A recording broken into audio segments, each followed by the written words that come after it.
Hello प्यारे प्यारे बच्चों, क्लास 9th के हिंदी के टॉपर्स बच्चों, एक बार फिर आप सबका बहुत बहुत स्वागत आपके अपने YouTube channel learn Hindi with Anju ma'am में।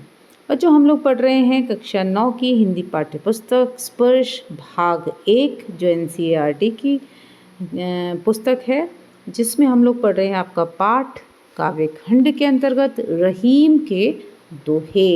इस पाठ में जो पाठ 7 है स्पर्श भाग 1 पुस्तक में, इसमें कुल 11 दोहे हैं, जिसमें एक एक करके हम 10 दोहे पढ़ चुके हैं और आज अंतिम दोहे का भावार्थ समझने जा रहे हैं। छोटे छोटे वीडियो में हमने पिछले सारे दोहे समझ लिए हैं, तो आप पिछले वीडियोस में जाकर देख सकते हैं। ठीक है बच्चों, तो चलिए शुरू करते हैं। ये देखिए, सबसे पहले हम लोग क्या करते हैं, पढ़ते हैं दोहे को। ठीक है, रहीमन पानी राखिए बिनु पानी सब सून, पानी गए न उबरे मोती मानुष चून। फिर से एक बार पढ़ेंगे। रहीमन पानी राखिए बिनु पानी सब सून, पानी गए न उबरे मोती मानुष चून। बहुत ही सुंदर संदेश इसमें देते हैं रहीमदास जी। देखेंगे वो पानी बचाने का भी संदेश इसमें देखिए छुपा हुआ है। छोटा सा दोहा है, उसमें अर्थ छुपा हुआ है। क्या कहते हैं रहीमदास जी? शब्द टू शब्द हम लोग समझते हैं।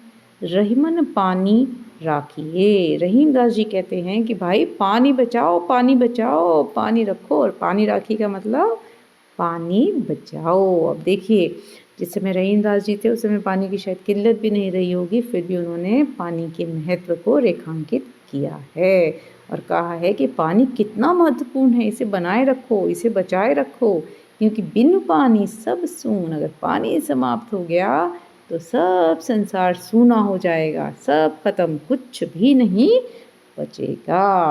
अब दूसरी लाइन में वो इसका उदाहरण देते हैं। वो कहते हैं पानी गए न उब रहे मोती मानुष चून। वो कहते हैं यदि पानी ख़त्म हो गया, पानी समाप्त हो गया, तो क्या हो जाएगा? बिना पानी के उबरे नहीं बन पाएगा, कुछ भी नहीं हो पाएगा, ना तो मोती बनेगा, है ना। मोती किसमें? जल में बनता है ना, समुद्र के जल में, पानी में मोती विकसित होता है। ठीक है, मानुष यानी कि मनुष्य, मनुष्य की आँख में पानी यानी कि सम्मान, शर्म, लिहाज जो होती है, हम कहते हैं ना उसकी आँख में पानी भी नहीं है, यानी आँख के पानी को यहाँ पर क्या माना जाता है? उसका मान सम्मान, शर्म, लिहाज, इन सब चीज़ों से हम मानते हैं। तो अगर आँख का पानी मर जाता है तो व्यक्ति निर्लज्ज हो जाता है, वो व्यक्ति एक अच्छा मनुष्य नहीं रह जाता, वो मनुष्य ही नहीं रह जाता एक तरह से। तो वो कहना चाह रहे हैं। फिर मोती मानुष चून। अब चून, जो चूना होता है ना बच्चों, चूना उससे पत्थर बनता है, चूने को पानी में भिगो करके घर बनता है, घरों में लगाया जाता है। तो इस तरीके से उसमें मजबूती लाने के लिए अगर चूने में पानी नहीं मिलाएंगे तो वो किसी काम का नहीं होगा। अब यहाँ पर देखिए, जो चून है ना, किसी उसमें वीडियोस में आपको ये मतलब कोई टीचर्स ने आपको यहाँ पर आटा भी बताया, कहीं कहीं आटा भी मिलेगा आपको। तो मेरी आपको एडवाइस है, वैसे मेरे हिसाब से ये बेटा चूना पत्थर वाला चून है। बाकी आपकी क्लास टीचर जैसा भी कहें, आप उसी हिसाब से एग्ज़ाम में लिखिएगा, क्योंकि नंबर तो वही देंगी। ठीक है ना। अच्छा, अब लिख लेते हैं, हमने क्या देख लेते हैं क्या लिखा है। रहीम कहते हैं कि पानी का बहुत महत्व है, इसे बनाए रखो, पानी को नष्ट नहीं करना, इसको बचा के रखना। यदि पानी समाप्त हो गया तो ना तो मोती का कोई महत्व है, यानी कि मोती कैसे बनेगा, ना मनुष्य का कोई महत्व है और ना ही चूने का। अर्थात चमक के बिना, यानी पानी अर्थात चमक के बिना मोती बेकार है। मोती की चमक ही पानी से बनती है ना।